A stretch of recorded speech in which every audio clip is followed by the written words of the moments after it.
the housing continuum for youth, so having a range of housing and supports, whether that's group home environment or individual housing, so somebody that lives independently in the private market, again, based on their needs, preferences, capabilities, and really their willingness to take that housing on. Again, the choice has to be there for them. And then data and research. I mentioned HMIS, which is this integrated data system. Without understanding the population and understanding what's working for whom and what emerging trends are happening in the community, we're really not going to be able to know if we're on track to address the issue or not. And this is the last slide. This is just, the second to last slide. This is just a visual representation of a homeless serving system, and these are the basic building blocks that a well-coordinated response has. The housing instability and housing loss for the youth that leads to good entry and engagement processes, so the outreach work that Stasha is involved in is an example of that. We have consistent intake and assessment processes so that youth don't have to go like we were trying to find the bathroom here today, right? You don't want youth to have to go to different doors and not find the right one. Right? You have to have a system that's clear, transparent, and easily accessible. And ensuring that based on acuity and youth's choice, you have a range of housing supports available to meet their needs. So all those pieces need to be there for the system to function well. And if one of those is missing, then you're going to have system failures and ultimately leading to poor outcomes for the youth we're trying to serve. And then this is truly my last slide. It's a point about system integration. We can have a fantastically coordinated and transparent youth homeless serving system locally, so that includes agencies like the Alex, etc. But unless those systems articulate around the goal of ending homelessness for youth with justice, health, child intervention, and those public policies are addressed, really we're only responding to an issue in a localized one-off manner. So that work has to be uploaded back to public systems and at the federal and provincial level, and surely the municipality has a role to play through affordable housing as well. So that's my presentation. Thank you. So I believe in reciprocity, so if you're going to ask me questions, I am going to ask you some questions too. Right? So stay awake. Okay. So I wanted to start with this cartoon because I think it's very timely and important when we're talking about what it means to be in a community. And this word charity, what does this mean to us?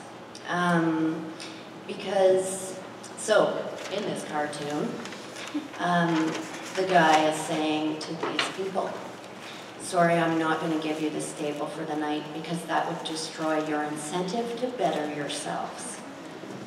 And this expresses an idea that is called neoliberalism, which is affecting many, many of our communities and our policy and how we elect our governments.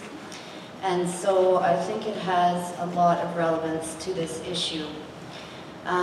So the charity model is kind of how social work, that's my profession, how it started. And the charity model has quotes like, beggars can't be choosers. We'll just go back to the cartoon for a long time here. So I'm just going to look at that for a while. Thanks. So beggars can't be choosers. So what do we think about someone who would say a sentence like that? Because that's why people donate expired food to the food bank. Because it's good enough for them, which is separate than us. And as long as we're doing something like that in our communities of us and them, and those are other people's children, and we're not responsible for them, I don't think that we're behaving ethically. So the charity model sees some people as the givers and some people as the receivers. And I think that the way we heal that is by admitting that all of us is both. That we need to live in communities where we have opportunities to contribute in a positive way, that contributes to our identity, and that we can also access for help. So there aren't some people who are needy and some people who are perfect. That's not the world that I live in, and that's not how human beings are. So I think the way we challenge this charity model is if you are deciding whether someone deserves a house or if they don't deserve a house, then we've already gone down the wrong path. So that Alina referred to housing first. Housing first is the idea that housing is a human right, and that's how the UN feels about it, and is trying to shame Canada into acting like that. So Canada is one of the few developed countries that does not have a national housing program. And that means that responsibility falls to the province and the municipalities. So I have a question for you. How much is a welfare check in Alberta for a single person? How much of that welfare check is designated for shelter? And we're not leaving till you answer. 423, 323 goes to shelter. You have 100 left for a month. And when they put you in Taradale or Saddle Ridge, yeah. It takes you 3 hours to keep any appointments. That's one way. Yeah. So we're talking about, I'm so glad you came, first of all. Thank you. Everyone I rarely get that. Exactly. Everyone should be able to answer that question. Because people are judging without that kind of information. Whose rent or mortgage is more than $323 a month? I'm coming to live with everyone who's not got their hand up. I'm going to keep my eye on you. Okay, thank you very much for that information, because that really puts it in context of living in Calgary, where average rent for a one-bedroom apartment is more than $1,000, and we know what our vacancy rate is. So this is what Alina's talking about when we're talking about how systemic issues are kind of important to consider here. Otherwise, we're blaming individuals for systemic problems. So I think if we're judging whether someone deserves housing or not, lots of people who are on welfare are told by workers, professionals, and people on the street, oh, you're just a bad budgeter. Well, 0 plus 0 equals 0, doesn't it? And you identify... Court curriculum. Sorry, I can't hear you. Okay. We'll get to that. The other thing that you were talking about is appropriate housing. So if you get a housing placement that is 3 hours away from your job by transit, right? Or if you get housing in a neighborhood where your children are going to witness domestic violence and community violence on their way to school. So these are the things we're talking about. That sentence, beggars can't be choosers, that is very destructive. That is a dehumanizing statement. I don't think anyone deserves to get, people donate expired baby food to the food bank. I don't think that shows ethical thought or community care. So that's why I thought we'd start with the charity model here.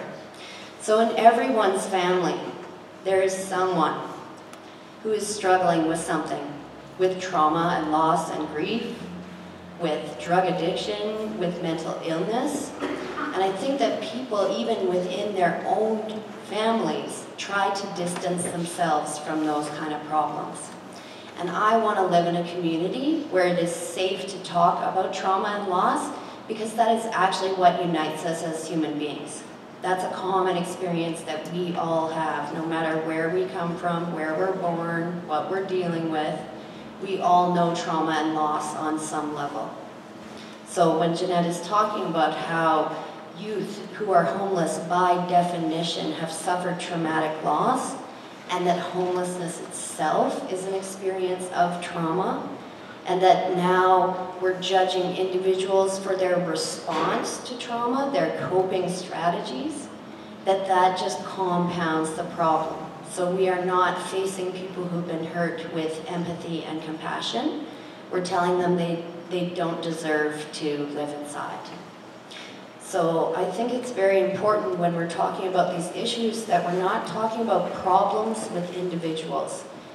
We live in one of the richest places in the world. This is not about scarce resources. This is about how they are distributed, how we prioritize things. So, there are 2 nets that are supposed to catch you so that you never end up homeless. And this is why a lot of researchers are framing homelessness as either an extreme form of poverty, because your basic needs are not met, as a symptom of policy failure. That our society, our nets have so many holes in it that people are ending up homeless in one of the richest places in the whole world. So the 2 nets that are supposed to catch you are friends and family. In Alberta, you are encouraged to pawn your wedding ring before you go access a welfare check, and I don't think that's right either, because the next net that's supposed to catch you is government supports. Okay, new question for you. Why do women have smaller pension checks than men?